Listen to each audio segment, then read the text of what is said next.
Are you familiar with Pride and Prejudice? So Pride and Prejudice by Jane Austen. In this story, the Bennet family, they face an inheritance dilemma, if you remember.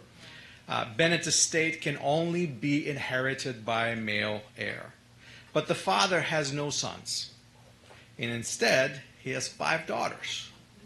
Now, since the estate will not provide for them, and that's just the way the English law works, he has to be creative. The father embarks on a mission to secure advantageous marriages for his daughters. That's kind of in the plot of the book. And this famous romantic novel, the reason why I bring this up right now, it cannot be separated from solving a problem of means and inheritance. That's really what that book is about. Yes, it is romance. Yes, it is human relationships.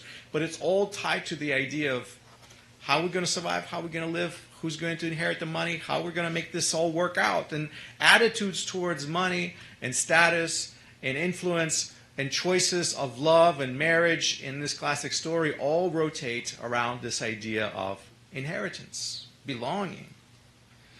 Torah also speaks about inheritance matters, and it does so in many ways.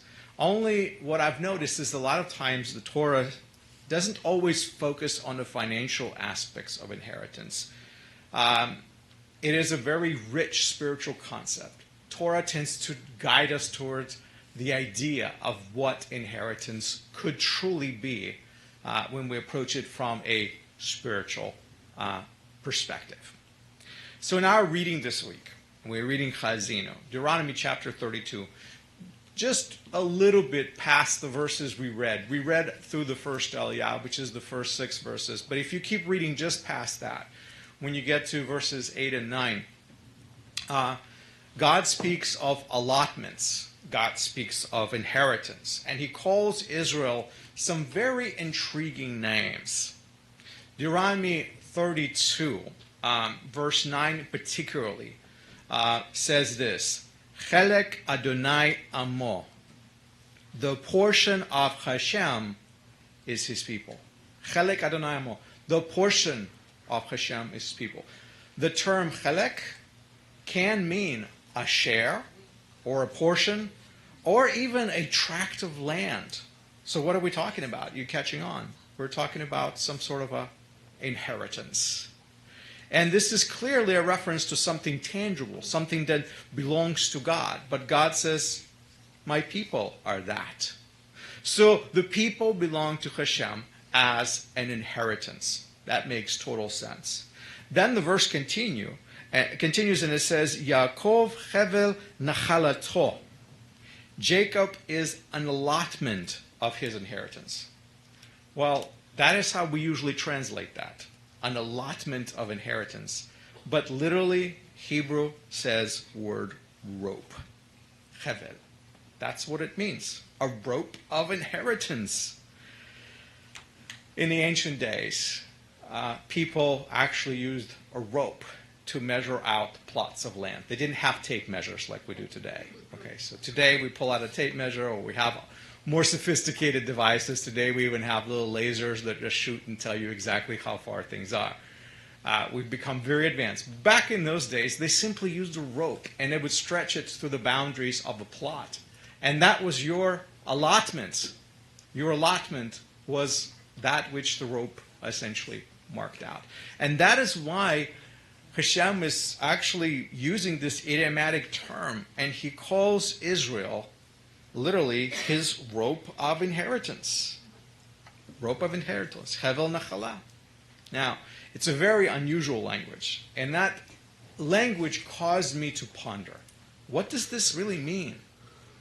If God can refer to his people as inheritance, what is inheritance?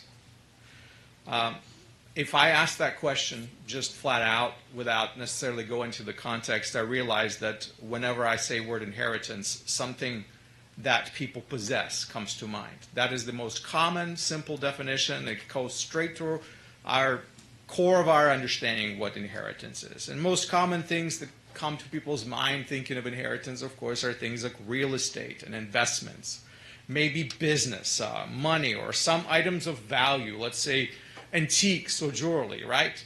That's what people sort of inherit as an inheritance. Now, less often, when people think of inheritance, people consider other aspects of inheritance, such as, let's say, distinctive looks, or maybe a colloquial accent that you have inherited from your family, or maybe a citizenship. How about that? You're born to a particular family, a particular place, all of a sudden you're a citizen. You get the rights of a citizen because you were just happened to be in the right place at the right time.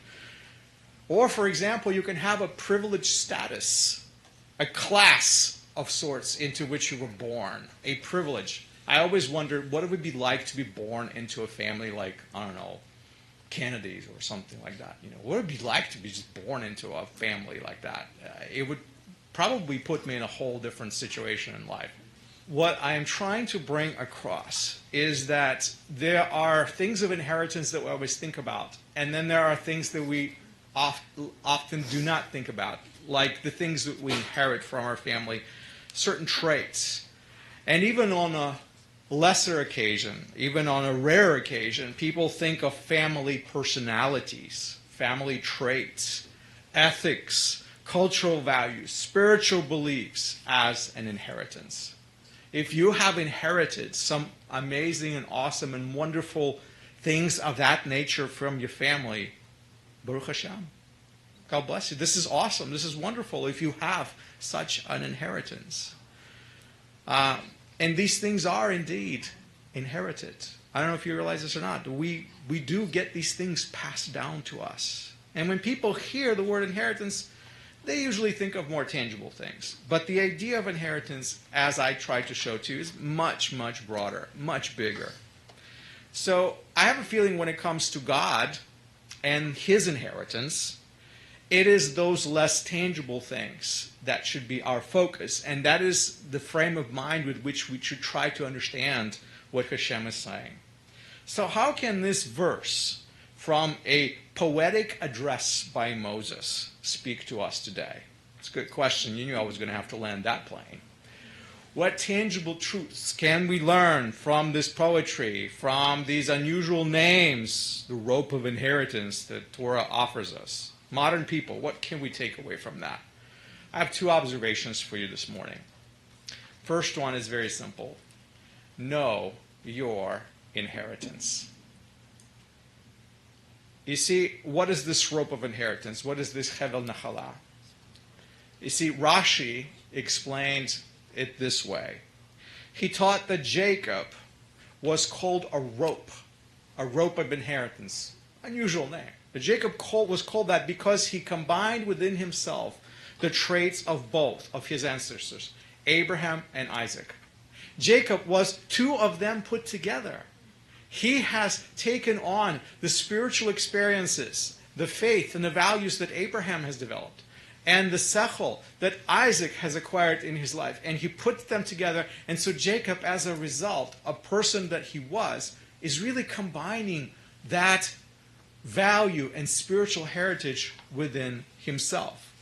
He inherited not just their flocks and their tents, but he also inherited their character traits in many ways, their beliefs, their spiritual insight, all of the blessings that we talk about. As we think about it, what can we imagine that Jacob's sons would have inherited?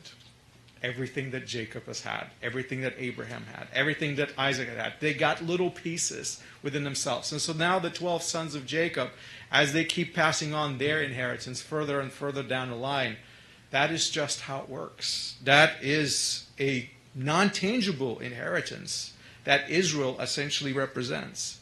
Now, if this is true of Abraham, Isaac, and Jacob, if this is true of their sons, then think of how your own inheritance right now, how does that reflect on your own life, where you come from? Whose traits have you inherited? Whose values have you carried with you into life? Who contributed to you being the way you are, and what are the things that have shaped you?